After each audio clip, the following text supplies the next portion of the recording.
नमस्कार साथियों, मैं रितेश कुमार। मैं ठीक हूँ। आशा करता हूँ कि आप लोग भी ठीक होंगे।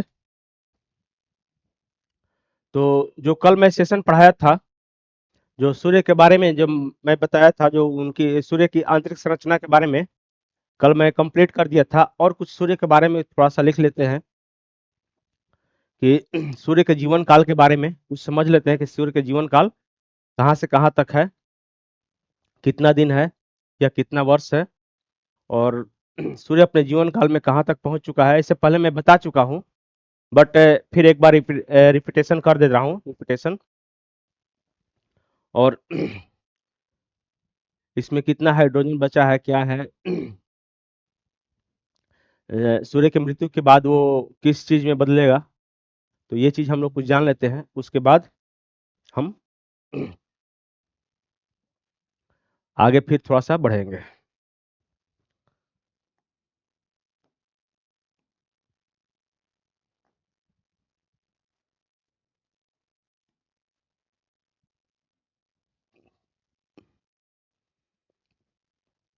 तो क्या सूर्य की मृत्यु कभी हो सकती है?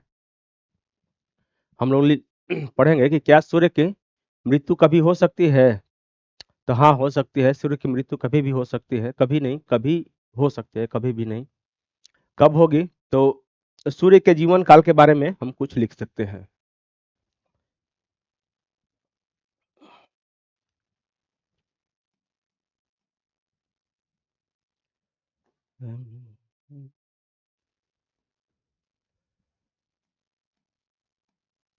सूर्य का जीवन काल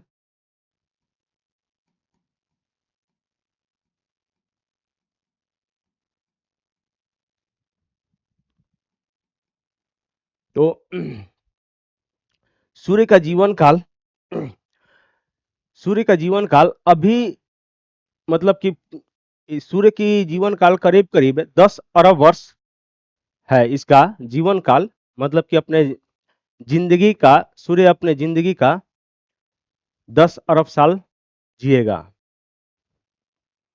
और ये सूर्य कहाँ तक अपने जिंदगी के लाइफ लाइफ में कहाँ तक पहुंच चुका है, कितना दिन जी चुका है और कितना दिन और बाकी शेष है, तो करीब करीब ये सूर्य अपने जिंदगी का 4.7 अरब वर्ष जी चुका है। और करीब कितना बचा? 5.3 अरब वर्ष और बचा इसका जीवन काल। 5.3 अरब वर्ष इसका जीवन का और शेष बचा है। तब तक हम लोग कितना जन्म ले चुके होंगे, कोई इसका ये नहीं है, मतलब गिनती नहीं है। और कितना, और पृथ्वी पृथ्वी से मतलब पृथ्वी पर कितना आगे डेवलप हो चुका होगा, पृथ्वी के वैज्ञानिक कितना आगे डेवलप हो चुके होंगे, इसका भी कोई अनुमान नहीं लगाया जा सकता है। तो पृथ्वी के बारे में तो ठीक है, लेकिन इसका सूर्य का जीवन काल करीब करीब हो चुका है, 4.7 अरब वर्ष हो चुका है। और 5.3 अरब वर्ष ये अभी जिंदा है। इसके बाद क्या होगा? सूर्य, इसके बाद सूर्य लाल दानव तारे या रेड जाइंट में ये बदल जाएगा। उसके बाद क्या होगा? जब हीलियम हीलियम भी इसमें खत्म हो जाएगा, हाइड्रोजन और हीलियम किनारे के, मतलब कि किनारे किनारे भाग का हीलियम और हाइड्रोजन खत्म हो जाएगा, तो ये श्वेत बौने तारे में ये चेंज हो जाएगा। श्वेत बौने तारे में ये चेंज हो जाएगा, या व्हाइट व्हाइट ड्राफ्ट में ये चेंज हो जाएगा, और वहीं से इसका मृत्यु हो जाएगी। और वो व्हाइट ड्राफ्ट जो होता है, श्वेत बावन तारा का घनत्व तो इतना ज्यादा हो जाएगा, इतना ज्यादा हो जाएगा कि यदि एक चम्मच इतना भी हम लोग उठा लेंगे, तो इतना भी हम लोग लेते हैं, उठाने की तो बात ही दूर है, इतना भी हम लोग लेते हैं तो इतना का घनत्व करीब 10 क्विंटल के बराबर होगा। 10 क्विंटल यानी कितना? 1 क्विंटल में 100 केजी, तो 100 केजी 1000 केजी के बराबर। इतना, मात्र इतना छोटा टुकड़ा यदि उस श्वेत बावन तारे का लेंगे तो कितना होगा? 1000 केजी के आसपास हो जाएगा, या वो पानी के घनत्व का 10 क्विंटल गुना अधिक हो सकता है। मतलब कि पानी के घनत्व से बहुत ज्यादा इसका घनत्व हो जाएगा। या ऐसे भी लिख सकते हैं तो सूर्य के हाइड्रोजन समाप्त हो जाएगा तो क्या बनेगा, तो ये रेड जेंट लाल दानव तारा में ये बदल जाएगा। तो इसको लिख सकते हैं, लिख लेते हैं थोड़ा सा। सूर्य की कुल आयु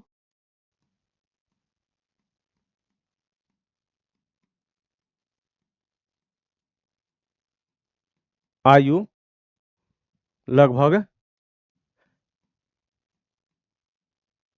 10 अरब, कितना है, तो 10 अरब वर्ष,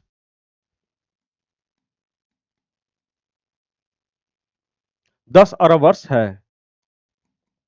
और ये अपने जीवन का, ये अपने जीवन का 4.7 अरब वर्ष जी चुका है, जी चुका है। यानी अपने जीवन का मध्य अवस्था में आ चुका है, या मध्य अवस्था में आ चुका है, ये भी लिख सकते हैं। तो वर्तमान आयु कितना है इसका, वर्तमान आयु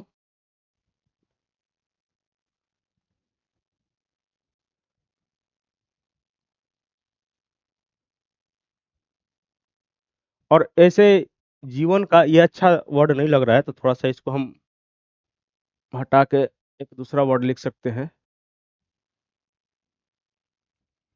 तो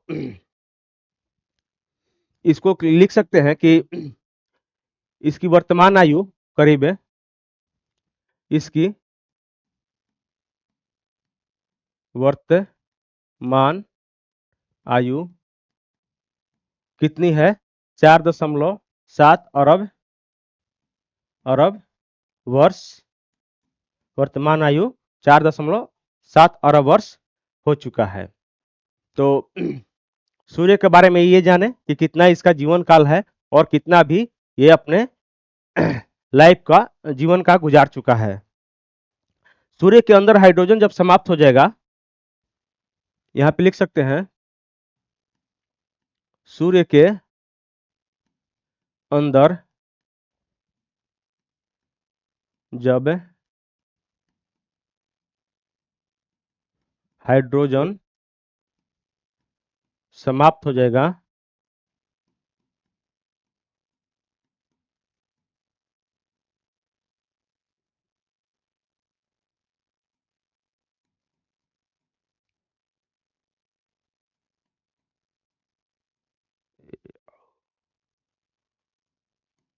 हो जाएगा, तब यह लाल दानव तारा में यह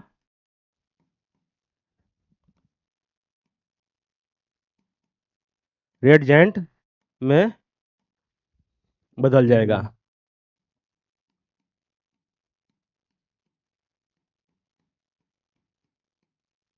ये रेड जायंट में ये बदल जाएगा।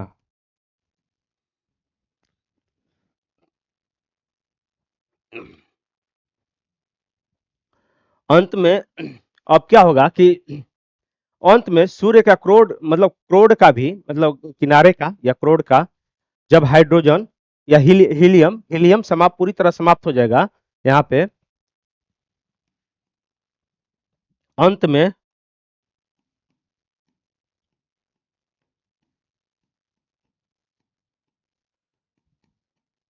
क्रोड का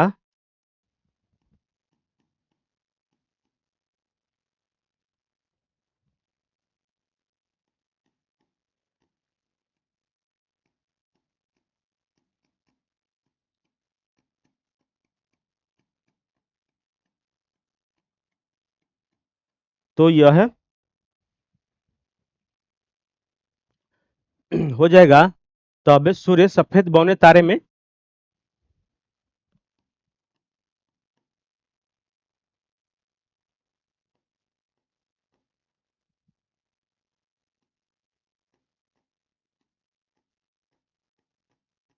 सफेद बौने तारे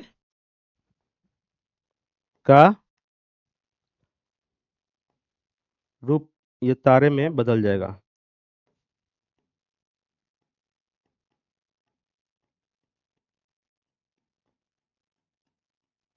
सफेद बौने तारे में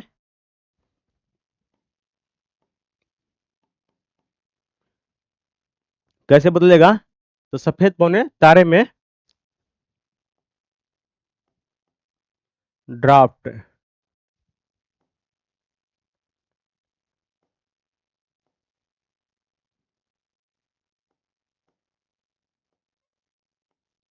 ड्राफ्ट में बदल जाएगा ये। तो ये हमारा सूर्य का जीवन काल के बारे में कुछ आप लोगों को बताएं। ये लास्ट सूर्य का टॉपिक था। तो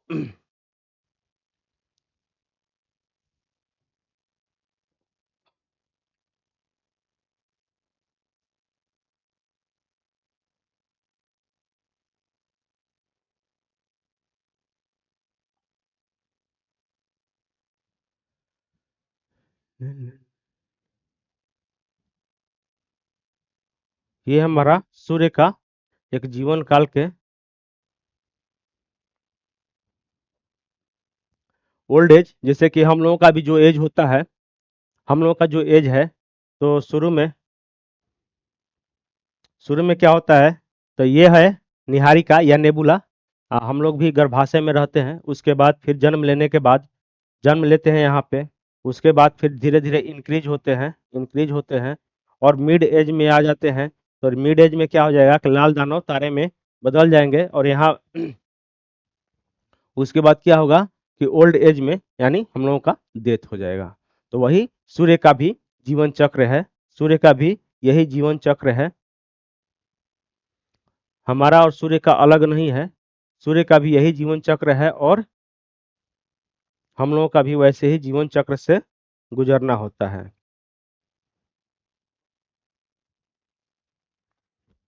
यही है सूर्य का जीवन चक्र। यहाँ से चलेंगे तो स्मॉल स्टार में बदलेगा, स्मॉल स्टार के बाद रेड जायंट में बदलेगा, उसके बाद नेबुला प्लेनेटरी नेबुला में बदलेगा, उसके बाद क्या होगा व्हाइट ड्राफ्ट में बदल जाएगा। और इसका घनत्व इतना होता है, घनत्व के बारे में बताया ही है कि इसका एक चम्मच या एक टुकड़ा इतना 2 इंच का भी टुकड़ा ले ले तो लंबाई चौड़ाई ये 2 इंच का भी लंबाई और चौड़ाई दोनों बराबर हो तो 10 क्विंटल से उसका ये ज़्यादा हो जाएगा उसका द्रव्यमान।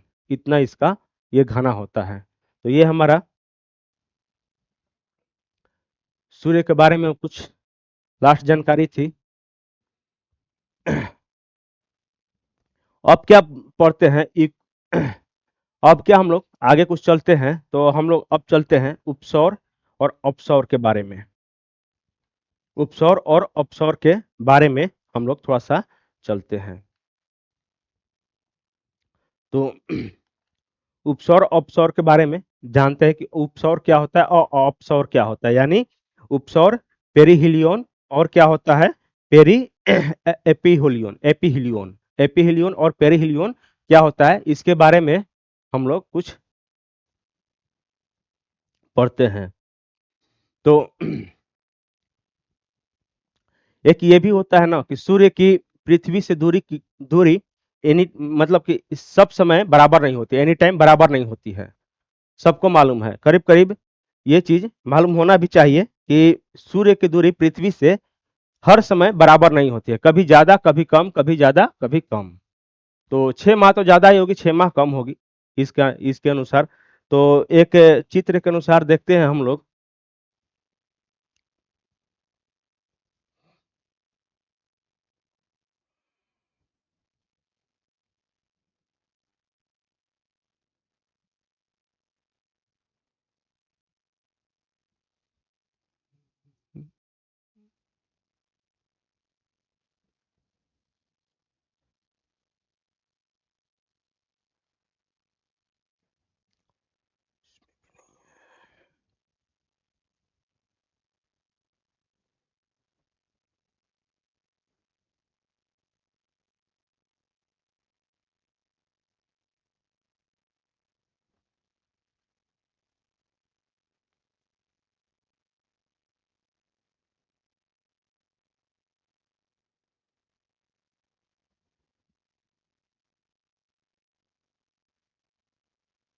चलिए आइए इस पे देखते हैं हम लोग।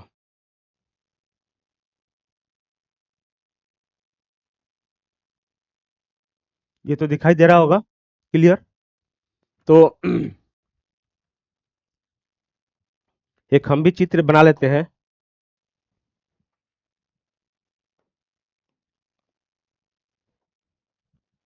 उसमें समझाने में आप लोगों को अच्छा रहेगा।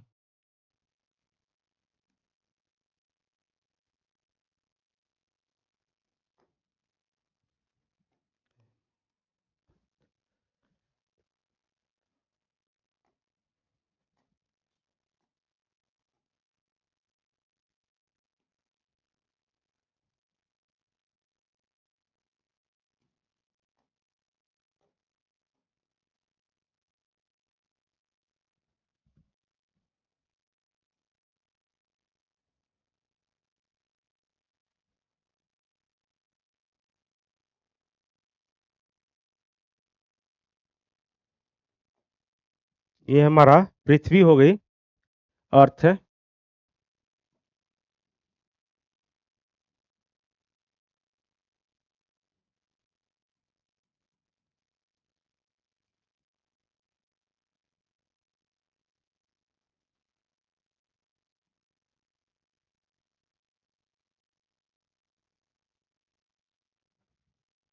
ये हमारा अर्थ हो गया।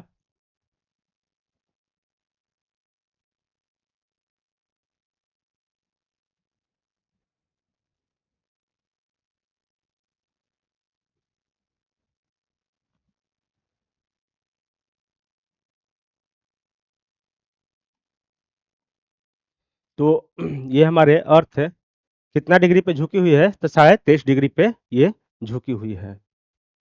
तो इस समय क्या होता है कि उपसौर मतलब 3 जनवरी को होता है। ये उपसौर में क्या होता है कि उपसौर में पृथ्वी सबसे नजदीक होती है, सूर्य के सबसे नजदीक में होती है।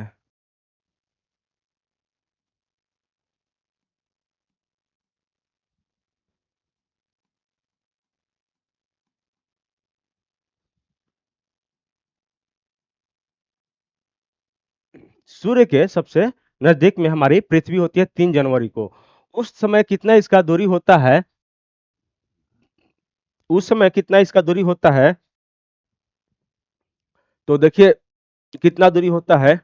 इकाई, दहाई, सैकड़ा, हजार, 10,000, लाख, 10 लाख, करोड़, 10 करोड़, यानी 14 करोड़ 73 लाख है। 14 करोड़ 73 लाख है, यानी 14 करोड़ 73 लाख कितना होता है, 14 करोड़ 73 लाख है। किलोमीटर, किलोमीटर में ये होता है, किलोमीटर में ये होता है।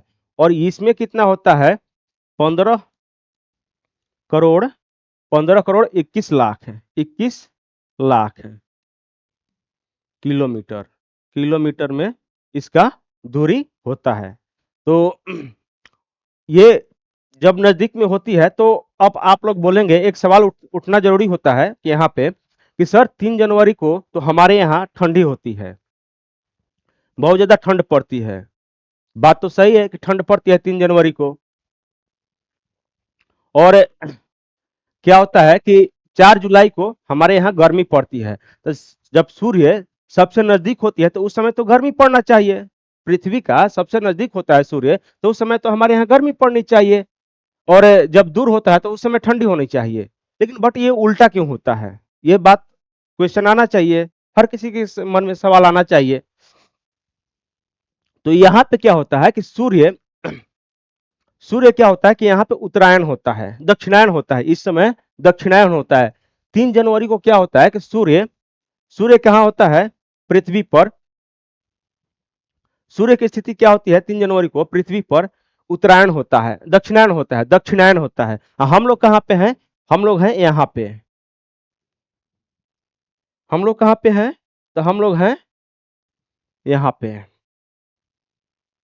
हम लोग यहाँ पे हैं, हमारे यहाँ भारत यहाँ पे है। इस समय कहाँ क्या आ जाएगा, भारत, तो भारत यहाँ पे आ जाएगा। इस समय तो भारत यहाँ पे आ जाएगा उत्तरायण में। उत्तरायण है हम लोग। और यहाँ पे इस समय क्या आ जाएगा, भारत यहाँ पे आ जाएगा। और ये क्या होता है, ये कब की घटना है, तो ये 3 जनवरी की घटना है। ये 3 जनवरी जनवरी ये 3 जनवरी की घटना है। और ये कब का है, 4 जुलाई 4 जुलाई 4 जुलाई। तो जब सूर्य का इस समय दक्षिणायन होता है, तो अभी देखिए कौन सा मंथ चल रहा है, नवंबर नवंबर चल रहा है। तो नवंबर में सूर्य कहाँ पे होगा, सूर्य की स्थिति हमारे पृथ्वी पे, यदि इसको हम सूर्य मान लेते हैं,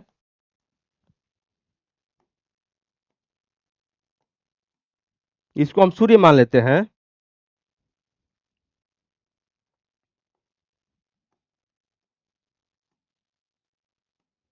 और इसको हम पृथ्वी मान लेते हैं, तो जब यहां से प्रकाश डलेगा, यहां से प्रकाश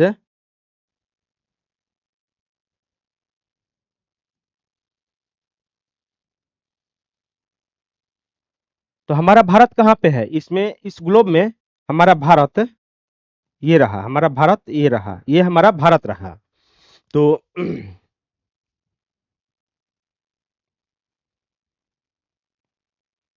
यहाँ पे हमारा भारत है, यहाँ पे हमारा भारत है।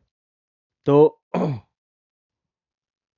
यहाँ पे हमारा भारत है। तो सूर्य की स्थिति क्या होगा कि इस समय क्या पड़ेगा, ये भी नवंबर दिसंबर जनवरी के माह 3 जनवरी के आसपास क्या होगा कि 3 जनवरी के पास यहाँ से सूर्य की प्रकाश सिर्फ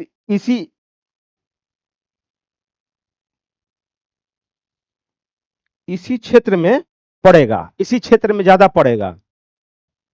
इस क्षेत्र में कहा, दक्षिण में बहुत ज्यादा तेज गर्मी होगी। आज के डेट में जाइएगा तो विषुवत रेखा के दक्षिण में जाइएगा तो गर्मी पड़ रहा होगा, विषुवत रेखा के दक्षिण में जाइएगा तो गर्मी पड़ रहा होगा। जैसे कि ऑस्ट्रेलिया हो गया, साउथ अफ्रीका हो गया, वहां पे जाइए तो बहुत ज्यादा गर्मी है। और क्या होता है कि जब ये 23.5 डिग्री झुकी हुई है पृथ्वी, तो 23.5 डिग्री झुकी के मतलब कि और हमारा सूर्य इस हमारा भारत की स्थिति कहाँ है, पूरब साइड में हो जा रहा है। तो पूरब साइड में डायरेक्ट हमारे यहाँ भारत की स्थिति में चाहे 37 डिग्री के आसपास के कर्क रेखा के आसपास बहुत मतलब कि डायरेक्ट सूर्य का प्रकाश नहीं जा पा रहा है, डायरेक्ट सूर्य का प्रकाश नहीं जा पा रहा है। यहीं से आसपास और यहां से यहां तक पड़ रहा है सूर्य का प्रकाश। सूर्य का प्रकाश कहां से पड़ रहा है, तो 37 डिग्री के आसपास से लेके अब तो 37 डिग्री भी नहीं जा पाएगा, अब तो 37 डिग्री भी कर्क रेखा की तरफ नहीं जा पाएगा सूर्य का प्रकाश, उससे कम में रहेगा। लेकिन वो तो मतलब कि हमारा 21 जुलाई को जाता है ना 37 डिग्री के आसपास कर्क रेखा पे, 21 जुलाई को कर्क रेखा पे हमारा सूर्य रहता है। ये तो अब सूर्य तो कर्क रेखा पे है नहीं, और 3 जनवरी को है कहाँ पे, मकर रेखा पे। 3 जनवरी को डायरेक्ट आ जाएगा मकर रेखा पे। आदमी बोलता है कि मकर संक्रांति 14 तारीख को होता है, तो ठीक है, मकर संक्रांति 14 तारीख को होता है। अब बहुत लोगों को देखते हैं कि बताता है लोग कि 14 तारीख को सूर्य कर्क रेखा मकर रेखा पे आते हैं, लेकिन बट मकर रेखा पर 14 तारीख को नहीं आते हैं, 21 या 22 जुलाई को ही आते हैं यहाँ पे। 21 या 22 जुलाई को यहाँ पे 21 या 22 जुलाई को आ जाते हैं। देखिए यहाँ पे दिया हुआ है क्या, 21 या 22 जुलाई को ये हमारा 37 डिग्री का मकर 37 डिग्री मकर रेखा है, या 37 डिग्री क्या बोलेंगे इसको, दक्षिणी अक्षांश बोलेंगे इसको, दक्षिणी अक्षांश। तो यहाँ पे 21 या 22 दिसंबर को ही सूर्य यहाँ आ जाता है।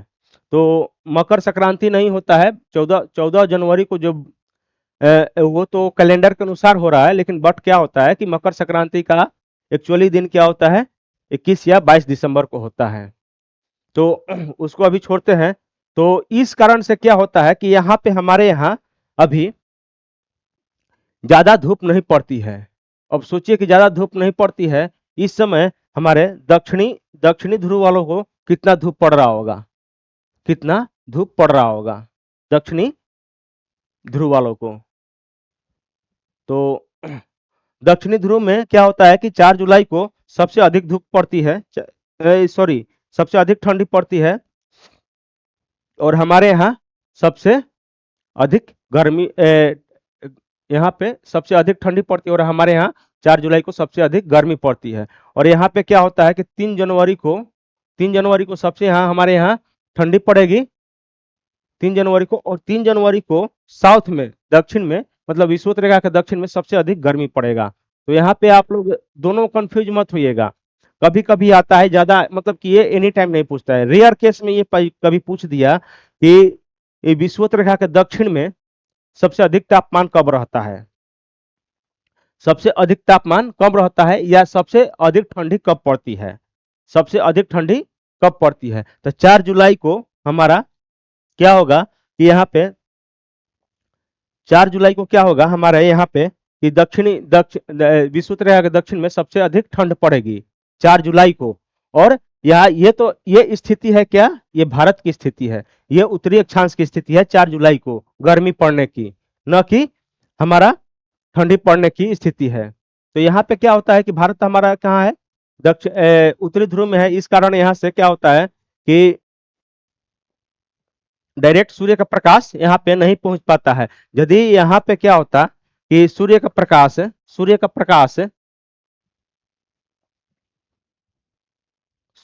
डायरेक्ट पहुंचता तो गर्मी बढ़ती थोड़ा।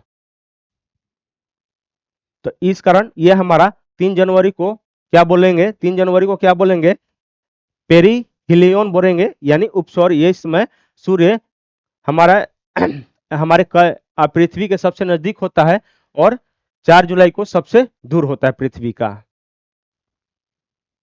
तो यहाँ पे अब हम लिख सकते हैं एक नोट के अनुसार, पेरीहिलियन लिख सकते हैं,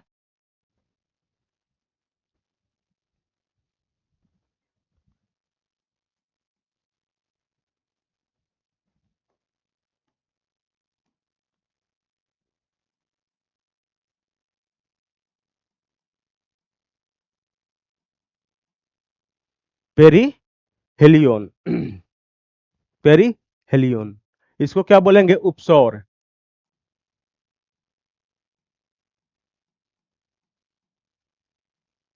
उपसौर, इसको क्या बोलेंगे, उपसौर। इसको क्या बोलेंगे, उपसौर। ये कब होता है, ये तो 3 जनवरी को पृथ्वी और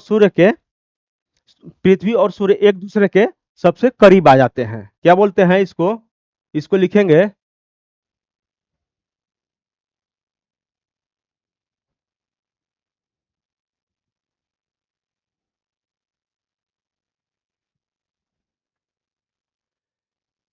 तीन जनवरी को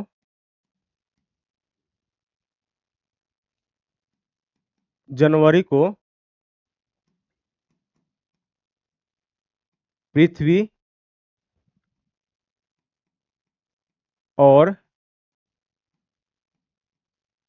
और सूर्य एक दूसरे के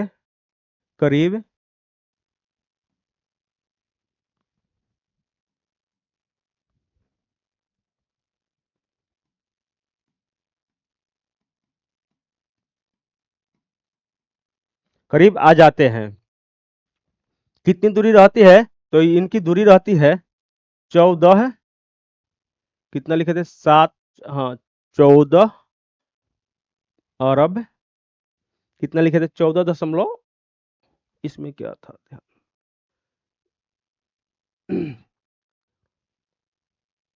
73 लाख, हाँ 14 करोड़ 73 लाख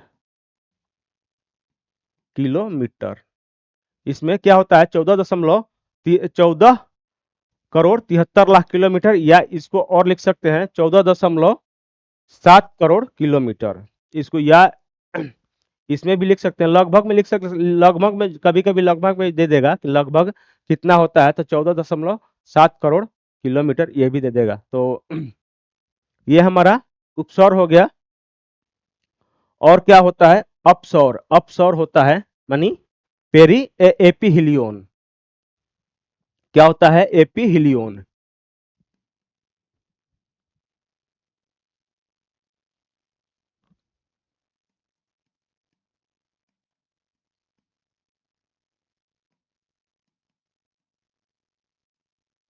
एपीहिलियन इसको क्या बोलते हैं? अपसौर।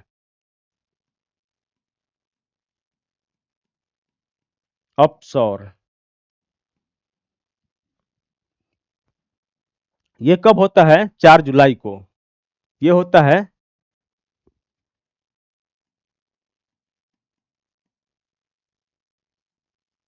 4 जुलाई को।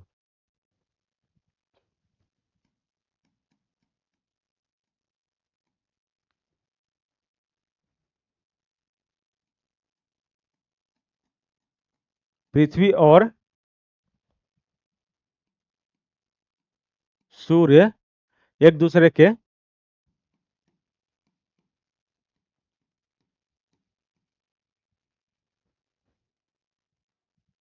एक दूसरे से अधिक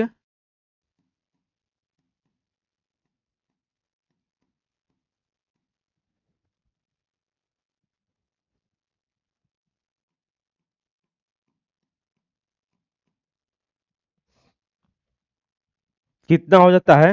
15 करोड़ 52 लाख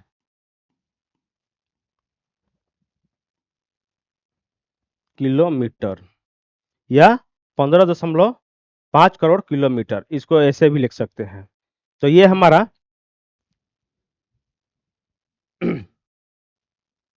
क्या हुआ? उपसौर और अपसौर।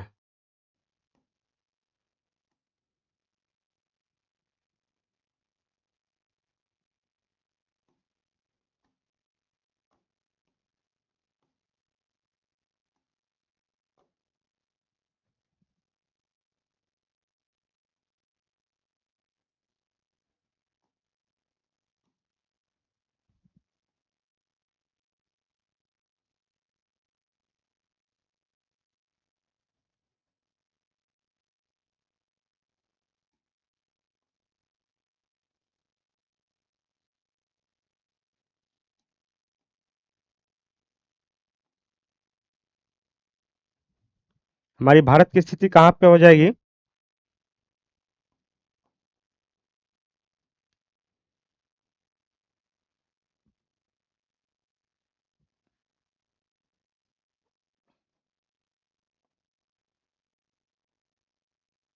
हमारी भारत की स्थिति यहाँ पे हो जाएगा। इसमें कहाँ हो जाएगा? देखिए, एक पहला नंबर तो पृथ्वी ऐसे झुकी हुई है। झुकी हुई है तो भारत भी थोड़ा सा इस साइड में ही ऐसे तिरछा टाइप पे ही रहेगा। तो वहां पे सूर्य के प्रकाश पहुंचना बहुत नामुमकिन, मतलब बहुत मुश्किल हो जाता है। इस कारण यहाँ पे मतलब कि ठंड का मौसम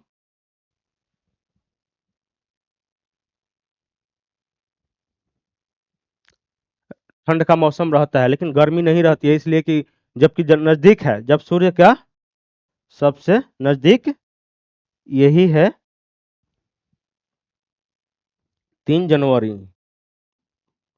जनवरी 4 जुलाई। जुलाई, ठीक। तो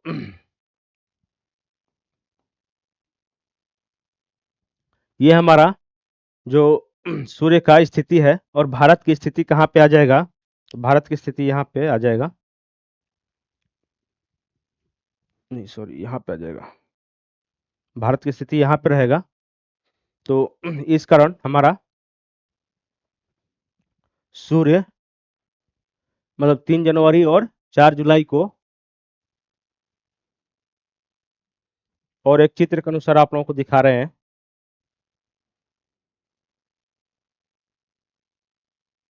पेरिहिलियन जनवरी। ये हमारा पेरिहिलियन है जनवरी। जनवरी 3 जनवरी को, 3 जनवरी को।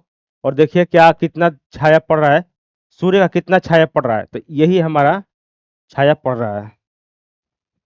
सूर्य कितना छाया पड़ रहा है, तो ये हमारा सूर्य का छाया यहीं तक पड़ रहा है, मतलब कि इसी भाग में पड़ रहा है, यहाँ से ये भाग में हमारा छाया पड़ रहा है। और भारत कहाँ पड़ जाएगा यहाँ पे, तो भारत का स्थिति हमारा इस साइड पड़ जाएगा, यहाँ पे पड़ जाएगा भारत की स्थिति। और यहाँ पे क्या हो जाएगा कि जब भारत की स्थिति कहाँ पड़ जाएगा, इस साइड पड़ जाएगा, इस साइड। और यहाँ पे क्या पड़ रहा है, 4 जुलाई को, 4 जुलाई को यहाँ इसी क्षेत्र में 4 जुलाई को इस क्षेत्र में, यहाँ पे, यहाँ से यहाँ तक 4 जुलाई को सूर्य का प्रकाश पड़ता है, सूर्य का प्रकाश इस क्षेत्र में पड़ जाता है। तो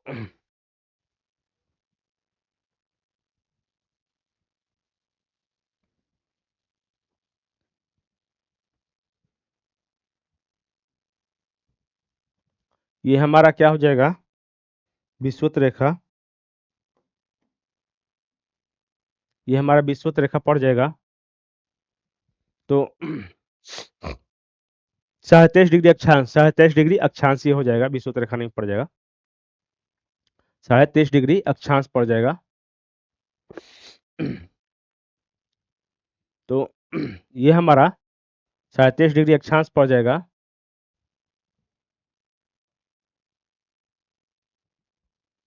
गलती हो गया यहाँ पे, ये हमारा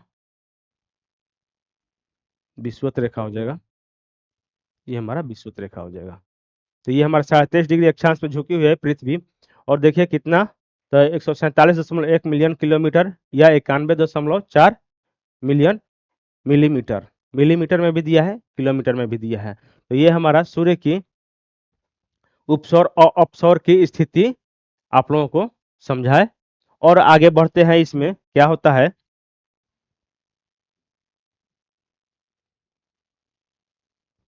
और आगे बढ़ते हैं इसमें कि अब क्या हम लोग पढ़ेंगे, अयनांत संक्रांति, जो संक्रांति मकर संक्रांति होता है। तो मकर संक्रांति सूर्य सूर्य कर्क रेखा और मकर रेखा पर कब पहुंचता है, ये देखते हैं।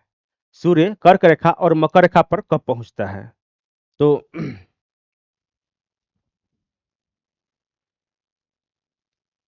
ये हमारा सूर्य का स्थिति है,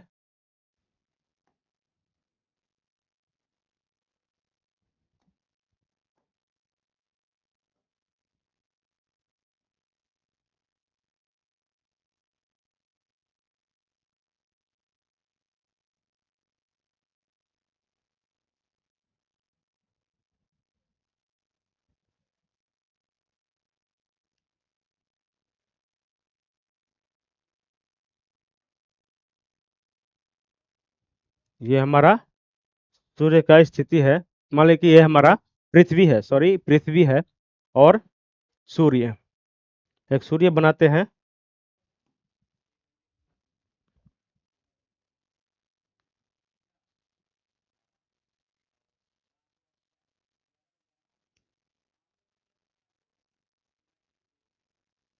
ये हमारा सूर्य हो गया, सन, सन। तो क्या होगा कि सूर्य सूर्य का प्रकाश उत्तरी गोलार्ध में सबसे कब पड़ेगा ज्यादा, उत्तरी गोलार्ध में सबसे ज्यादा कब पड़ता है, 23 degree north, 0 degree, 23 degree south, ये हमारा। तो हमारा सूर्य का प्रकाश है, सूर्य का प्रकाश 23 डिग्री नॉर्थ यानी कर्क रेखा पे कब, सूर्य हमारा कर्क रेखा पे कब जाता है। आखिर मान लीजिए कि हमारे यहाँ गर्मी जब होती है, तो उस समय हमारे सूर्य सर पे रहते हैं, सूर्य की स्थिति हमारे सर पे रहती है। तो देखते हैं कि परछाई बहुत कम बनता है, तो ये कब सबसे कम बनेगा, तो ये हमारा बनेगा कर्क संक्रांति, इसको बोलते हैं, इसको क्या बोलते हैं, कर्क संक्रांति, कर्क संक्रांति, संक्रांति।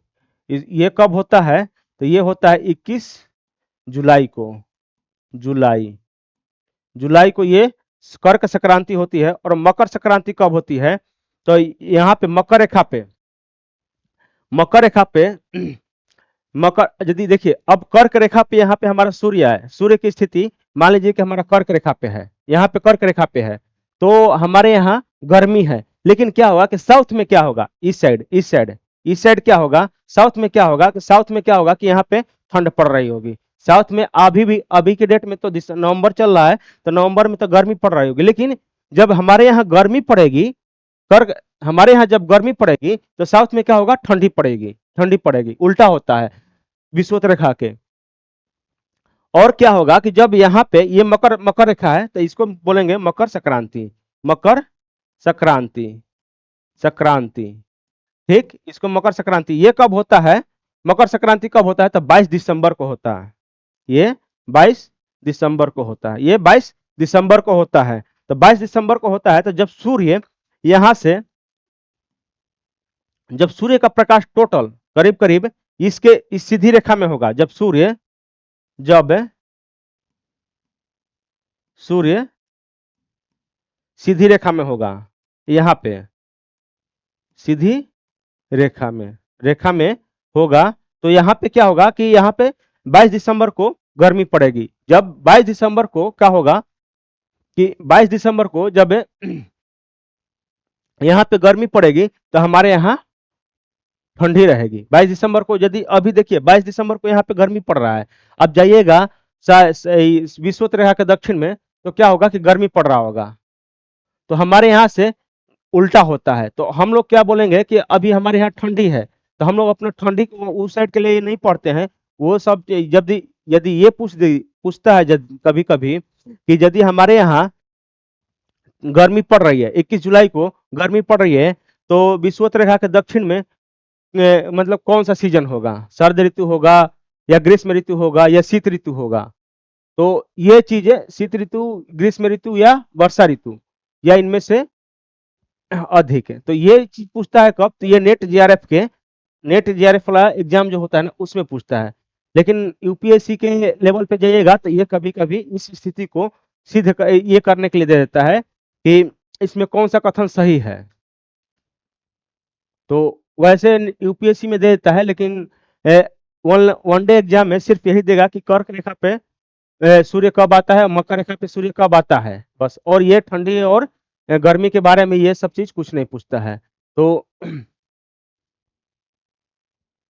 ये हमारा सूर्य कब आता है, तो ये इसको अयनांत या संक्रांति बोलते हैं। इसको क्या बोलते हैं, अयनांत या संक्रांति, इसको अयनांत या संक्रांति, संक्रांति, इसी को संक्रांति, अयनांत या संक्रांति बोलते हैं। तो ये हम पढ़ेंगे, अभी नहीं, ये तो मैं थोड़ा सा बता दिया आप लोगों को। ये हम लोग पढ़ेंगे डिटेल में, कब पढ़ेंगे, तो पढ़ेंगे जब पृथ्वी के घूर्णन के बारे में पढ़ेंगे, परिक्रमण के बारे में पढ़ेंगे, तो उस समय और अच्छी से समझ में आएगा। और एक चीज बता रहे हैं, विषुव, विषुव या इक्विनिक्स, इक्विनिक्स मतलब कि विषुवत रेखा पर देखिए। और इसमें क्या होता है कि कभी कभी ये भी पूछ लेता है कि दो कौन ऐसा डिग्री है, मतलब कि दो अक्षांश रेखा, कौन सा दो अक्षांश रेखा है जहां सूर्य साल में एक ही बार जाता है, सूर्य साल में एक ही बार जाता है, तो कौन सा अक्षांश है, तो 23.5 डिग्री नॉर्थ और 23.5 डिग्री साउथ है। यदि देखिए जब क्या होता है कि सूर्य जब यहाँ से 22 दिसंबर को, जब 22 दिसंबर को 23.5 डिग्री साउथ में रहेगा, तो फिर यहाँ से सिर्फ डायरेक्ट इधर जाएगा, अब यहाँ से आगे नहीं बढ़ेगा, सिर्फ एक ही बार आएगा साल में। और क्या होता है कि जब सूर्य कर्क रेखा यानी 21 जुलाई को क्या होगा कि कर्क रेखा पे आएगा, कर्क रेखा पे आएगा, तो सिर्फ यहाँ से फिर रिटर्निंग हो जाएगा और आगे बढ़ेगा तब ना दोबारा इस पे आएगा। लेकिन इस बीच में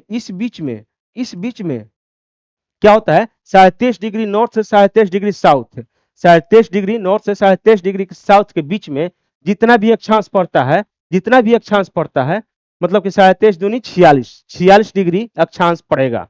एक 47 डिग्री, 0 डिग्री ले लेंगे तो एक 47 डिग्री। तो ये दोनों के बीच में कर्क सूर्य हर साल में 2 बार आता ही है, साल में 2 बार ही इस क्षेत्र से गुजरता है, एक बार इधर जाने में और एक बार इधर आने में, एक बार इधर जाने में मतलब कि नॉर्थ में जाने में और एक बार साउथ में आने में। हमारा सूर्य 2 बार मतलब कि हर रेखा से, हर अक्षांश ले गुजरेगा। तो एक नोट कर लीजिएगा यहाँ पे कि 23.5 डिग्री नॉर्थ और 23.5 डिग्री साउथ में, साउथ मतलब अक्षांश पर 23.5 डिग्री नॉर्थ और 23.5 डिग्री साउथ अक्षांश पर सूर्य साल में एक ही बार वहां से गुजरता है।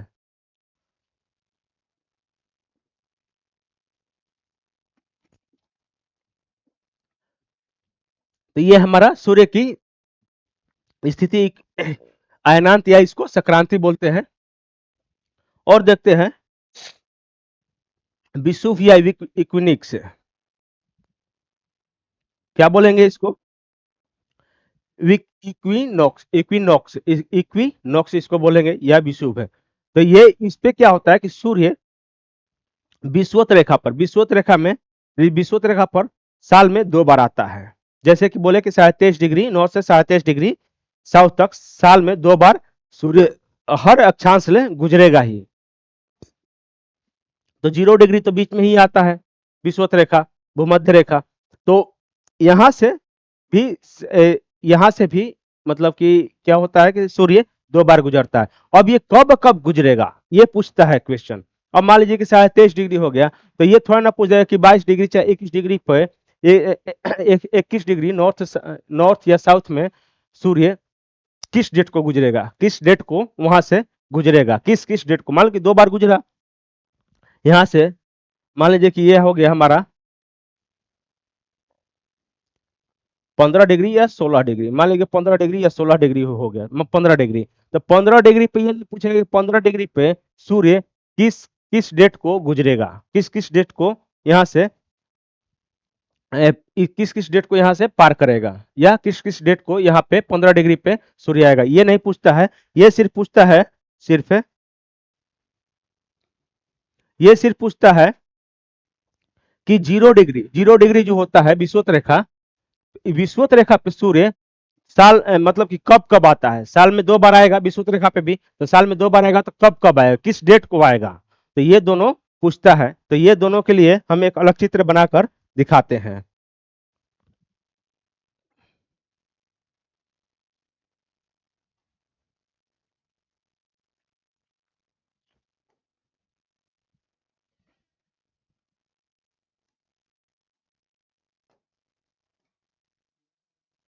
हेलो,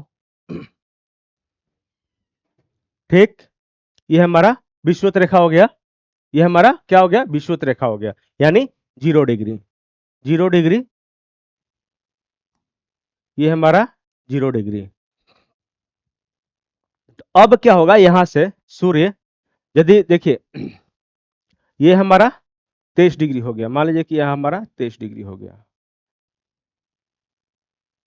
23.5 डिग्री, 23.5 डिग्री, और ये नॉर्थ साउथ, और ये हो गया 23.5 डिग्री नॉर्थ, उत्तरी अक्षांश, ये और दक्षिणी अक्षांश। जब यहाँ पे सूर्य क्या होगा,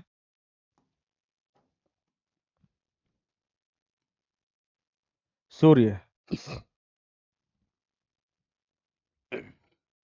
सूर्य की प्रकाश जब देखिए यहां से चल रहा है,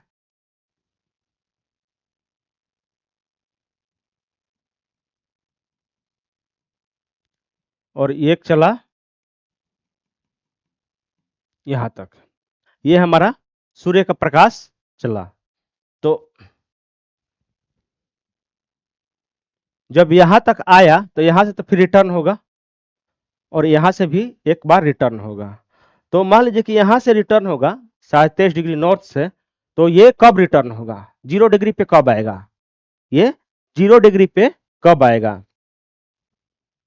तो 21 या 22 मार्च को जब हमारे यहां से रिटर्न होगा, नहीं ये हमारे यहां से जब रिटर्न होगा तो 23 सितंबर को रिटर्न होगा। हमारे यहां से जब रिटर्न होगा, जब उत्तरी अक्षांश ले 23.5 डिग्री उत्तरी अक्षांश ले रिटर्न होगा, तो यहाँ पे कब आएगा, तो 23 सितंबर को, सितंबर को यहां से 23 सितंबर को आएगा इधर से। यदि इधर से रिटर्न होगा, इधर से रिटर्न होगा, तो ये कब आएगा, ये कब आएगा? तो 22 मार्च या 23 मार्च को आएगा, 21 मार्च या 22 मार्च को आएगा, 21 या 22 मार्च को, ये मार्च को, ये हमारा सूर्य का स्थिति है।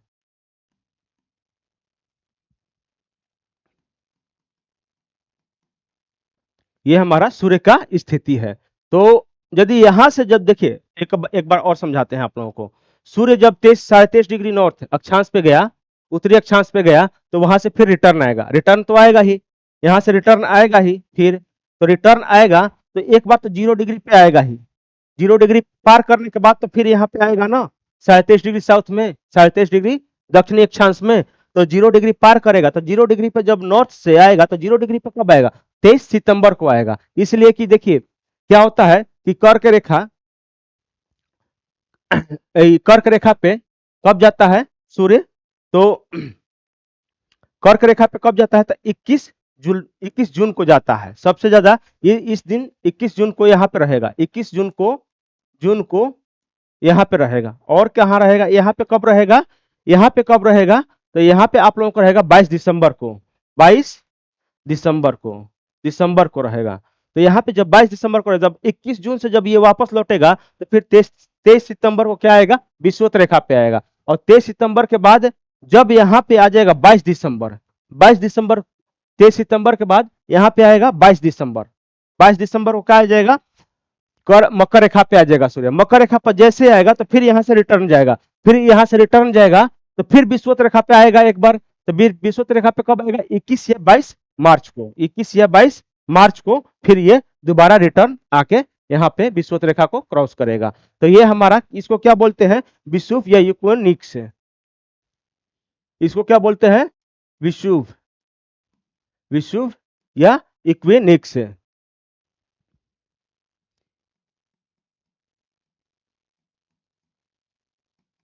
इक्विनेक्स, इक्विनॉक्स बोलते हैं, इक्विनॉक्स, इक्विनॉक्स बोलते हैं। तो ये हम समझाने की कोशिश किए कि विषुव क्या होता है, इक्विनॉक्स क्या होता है, या इक्विनॉक्स क्या होता है। तो हम बहुत अच्छी तरह से जितना आपने कोशिश किया आप लोगों को समझाने के लिए कि कैसे सूर्य कहाँ से कैसे आएगा और कैसे फिर रिटर्न होगा और कहाँ पे किस डेट को जाएगा, तो ये हम आप लोगों को समझाने की कोशिश किए।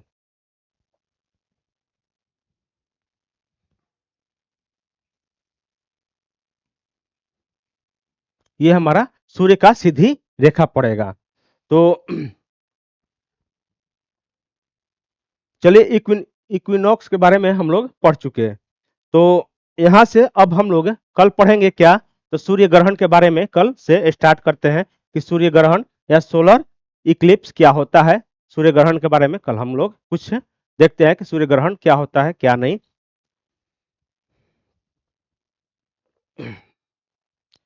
सूर्य ग्रहण भी बहुत अच्छा चीज है पढ़ने के लिए। सूर्य ग्रहण क्या होता है? जैसे ग्रहण लगता है तो क्या होता है लोग कि वह आदमी खाना नहीं पका पाता है, उसमें खाना नहीं पका पाता है,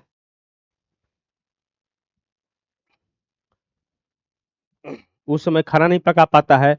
और जो लड़की होती है, जो कि गर्भ से होती हैं लोग, औरतें, वो लोग कोई काम नहीं कर पाती हैं। तो उसमें कुछ मान्यता क्या है क्या नहीं हम नहीं जानते हैं उसके बारे में। हमें जानना भी उचित नहीं समझते हैं इसके बारे में कि क्या ये सब चीज होता है क्या नहीं, इसलिए कि ये अंधविश्वास है। अंधविश्वास है तो अंधविश्वास में हम विश्वास नहीं करते हैं, जो होगा होगा। अरे अपना मेहनत करते रहना है, ऊपर वाला जो देने वाला होगा जो देगा, नहीं देने वाला होगा तो नहीं देगा। तो ये सब चीज के लिए ज्यादा ये नहीं करना है।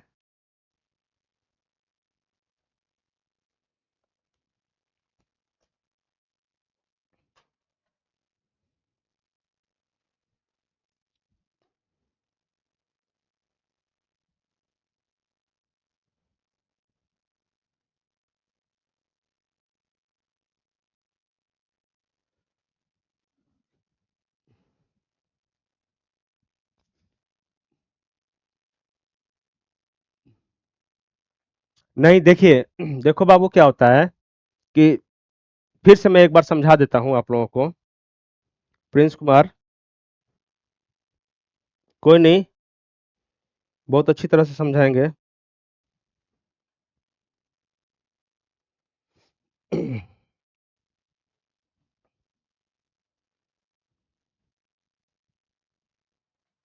तो देखिए क्या होता है कि सन ये हमारा है सूर्य, सूर्य हमारा है,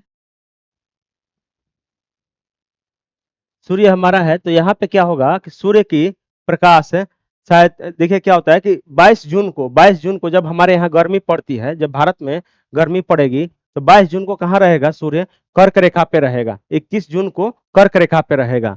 तो कर्क रेखा पे रहेगा तो कर्क रेखा से उस दिन के बाद 22 जून से 21 जून तक कर्क रेखा पे रहेगा। फिर 22 जून से क्या होगा कि फिर ये धीरे धीरे वापस आने लगेगा, ये धीरे धीरे वापस आने लगेगा। तो जब विषुवत रेखा पे आएगा, जब विषुवत रेखा पे आएगा तो ये किस डेट को आएगा? वहां से किस डेट को आएगा? तो 23 सितंबर को आएगा। तो ये क्वेश्चन आता है, ये क्वेश्चन आता है, और ये भी क्वेश्चन आता है आप लोगों के लिए, और ये भी क्वेश्चन आता है, ये भी। 4 क्वेश्चन यहाँ से एक्यूरेट बनते हैं, 4 क्वेश्चन एनी टाइम बनते हैं।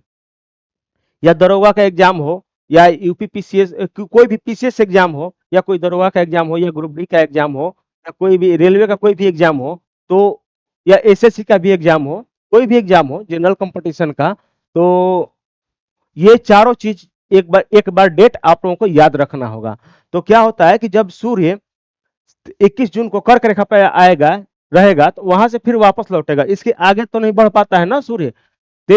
21 जून को लास्ट कर्क रेखा पे रहेगा, उससे फिर वापस लौटने लगेगा। तो वापस लौटेगा तो ये किस डेट को आएगा? जब 21 जून से वापस लौटेगा तो किस डेट को ये विषुवत रेखा पे आएगा? विषुवत रेखा पे आएगा तो 23 सितंबर को आएगा। और यही फिर क्या होगा कि 23 सितंबर के बाद फिर ये पास करेगा, विषुवत रेखा को पास करेगा। और पास करने के बाद क्या होगा कि आएगा एक, फिर ये मकर रेखा पे कब आएगा? 22 दिसंबर को, 22 दिसंबर को, 22 दिसंबर से फिर वापस ये धीरे धीरे लौटेगा। 22 दिसंबर को फिर धीरे धीरे वापस लौटेगा, फिर विषुवत रेखा पे जाएगा। तो वो कब जाएगा विषुवत रेखा पे? तो ये 21 या 22 मार्च को फिर वहां से वापस ये चला जाएगा। तो ये हमारा